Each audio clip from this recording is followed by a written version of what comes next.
লালন মেলা জায়গাটা বড়ই অদ্ভুত। একদিকে চলে ধর্মের নামে মনুষ্যত্বের কথা, পাশাপাশি অন্যদিকে চলে গাজার রমরমা ব্যবসা, সাথে গাজা খাওয়ার আড্ডা। একদল তো বলবে গাজার কলকেতে টান না দিলে এইখানকার আসার সার্থকতাই নাকি পূরণ হয় না। তো সব কিছুই থাকবে আজকের এই ভিডিওতে। তো চলুন ফুল ভিডিওটি শুরু করি। হ্যালো বন্ধুরা, আসসালামু আলাইকুম। কেমন আছেন সবাই? আশা করি ভালো আছেন, আমিও ভালো আছি। তো আপনারা দেখতে পাচ্ছেন আমরা এই মুহূর্তে আছি রাজবাড়ী রেলওয়ে স্টেশনে। আর আমার সাথে আছে আমার ফ্রেন্ড সার্কেল প্লাস তাদের বাই ব্রাদার্স। আর আজকে আমাদের প্ল্যানিং ছিল কুষ্টিয়া লালন মেলা দেখার। স্টেশনে এসে অনেকক্ষণ অপেক্ষায় থাকার পর অবশেষে ট্রেনটা আসে। যদিও ট্রেনের ভেতরে পুরাই জ্যাম ছিল, কিন্তু আমাদের লক্ষ্য একটাই, কুষ্টিয়া যেতে হবে আর লালন মেলা দেখতে হবে। বিশেষ করে আমার তো ভিডিও করতে হবে। এর জন্য বহু কষ্টে আমরা সবাই ছাদে উঠে পড়ি। এই যে দেখতেছেন ফুল ছাদ জ্যাম।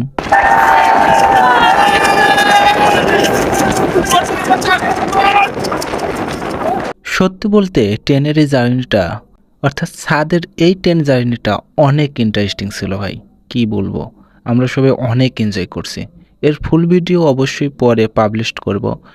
বলে রাখি, প্রত্যেক স্টেশনেই কুষ্টিয়া এই লালনমেলায় যাওয়ার শত শত দর্শনার্থী ছিল, যেগুলোর ভিডিও করা আছে, পরে আস্তে আস্তে ছাড়ব। যাই হোক, দীর্ঘ একটা সময় প্রায় 2 থেকে 2.5 ঘন্টার ট্রেন জার্নি শেষে অবশেষে আমরা কুষ্টিয়া স্টেশনে এসে পৌঁছাই। আর কুষ্টিয়া স্টেশনে আসার পর সবার মনে একটা উচ্ছ্বসিত ভাব ছিল, কিন্তু ছাদ থেকে নামার সময় সবাইকে অনেক প্যারা নিতে হয়েছে।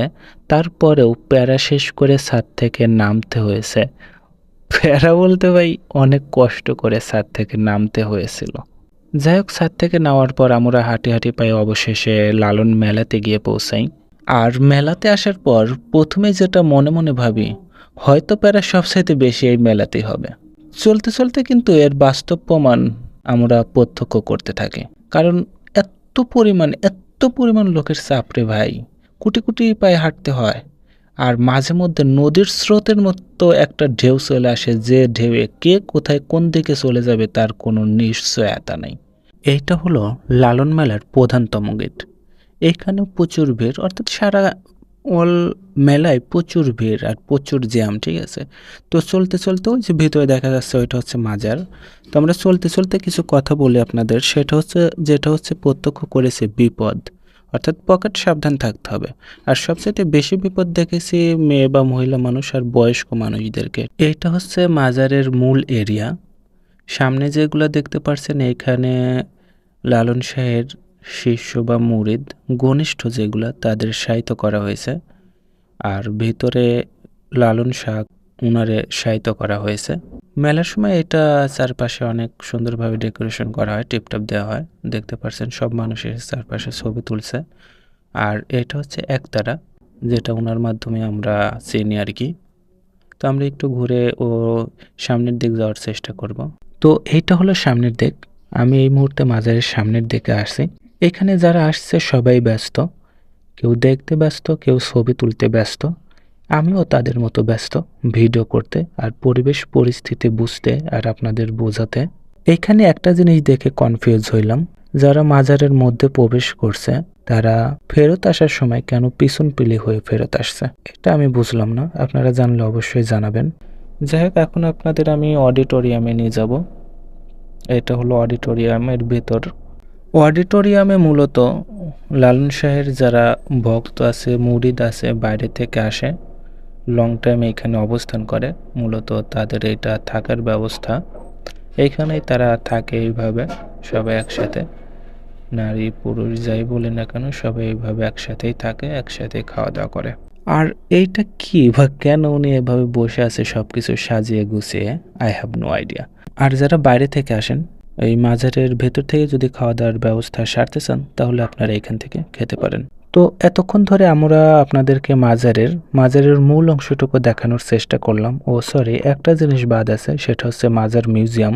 তবে সেটার লিঙ্ক, সেই ভিডিওর লিঙ্কটা আমি ডিসক্রিপশনে দিয়ে দিব, আপনারা ওইখান থেকে দেখে নিতে পারেন। তো চলুন আমরা এখন মাজারের বাইরের অংশটুকু দেখি।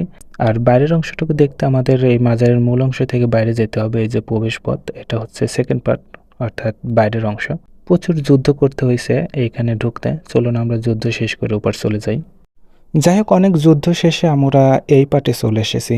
এই পার্টে অর্থাৎ মেলার এই পার্টে আসলে আপনারা যেগুলো পাবেন, প্রথমেই পাবেন এই লালন মেলার সবচাইতে প্রসিদ্ধ যে জিনিস সেটা হচ্ছে এই সিদ্ধি, যেটাকে আমরা গাঁজা বলে জানি। এই লালন ভক্তরা আবার সিদ্ধি নামে জানে। যাই হোক, গানের তালে তালে এইখানে এই গাঁজা সেবন হয়।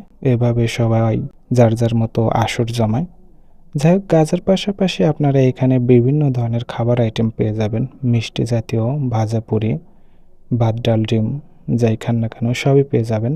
এছাড়াও আপনারা যদি বাসার জন্য কিছু কেনাকাটা করতে চান, যেমন বেবি আইটেম, কসমেটিক্স আইটেম, জামা কাপড়ও পেয়ে যাবেন। তার পাশাপাশি এখানে বিনোদনের জন্য আরও আছে, এই রকম দোলা পেয়ে যাবেন, নাগরদোলা প্লাস নৌকা, সবই পেয়ে যাবেন। শেষ করার আগে মেলায় এসে যেটা বুঝতে পারছি, সেই আলোকে কিছু পরামর্শ দিচ্ছে বাচ্চা, মুরব্বী আর মেয়ে মানুষের জন্য।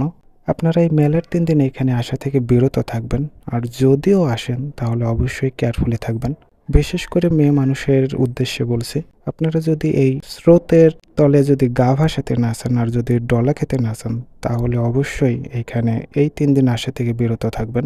সেই সাথে আমার কথাবার্তায় যদি কোনো ভুলভ্রান্তি হয়ে থাকে তাহলে অবশ্যই ক্ষমা সুন্দর দৃষ্টিতে দেখবেন। ভিডিওটি ভালো লাগলে লাইক, কমেন্ট, শেয়ার করবেন। আর নতুন হিসেবে আমাকে সাপোর্ট করতে সাবস্ক্রাইব অথবা ফলো দিয়ে পাশে থাকবেন। ভালো থাকবেন, সুস্থ থাকবেন। দেখা হবে অন্য কোনো ভিডিওতে। খোদা হাফেজ।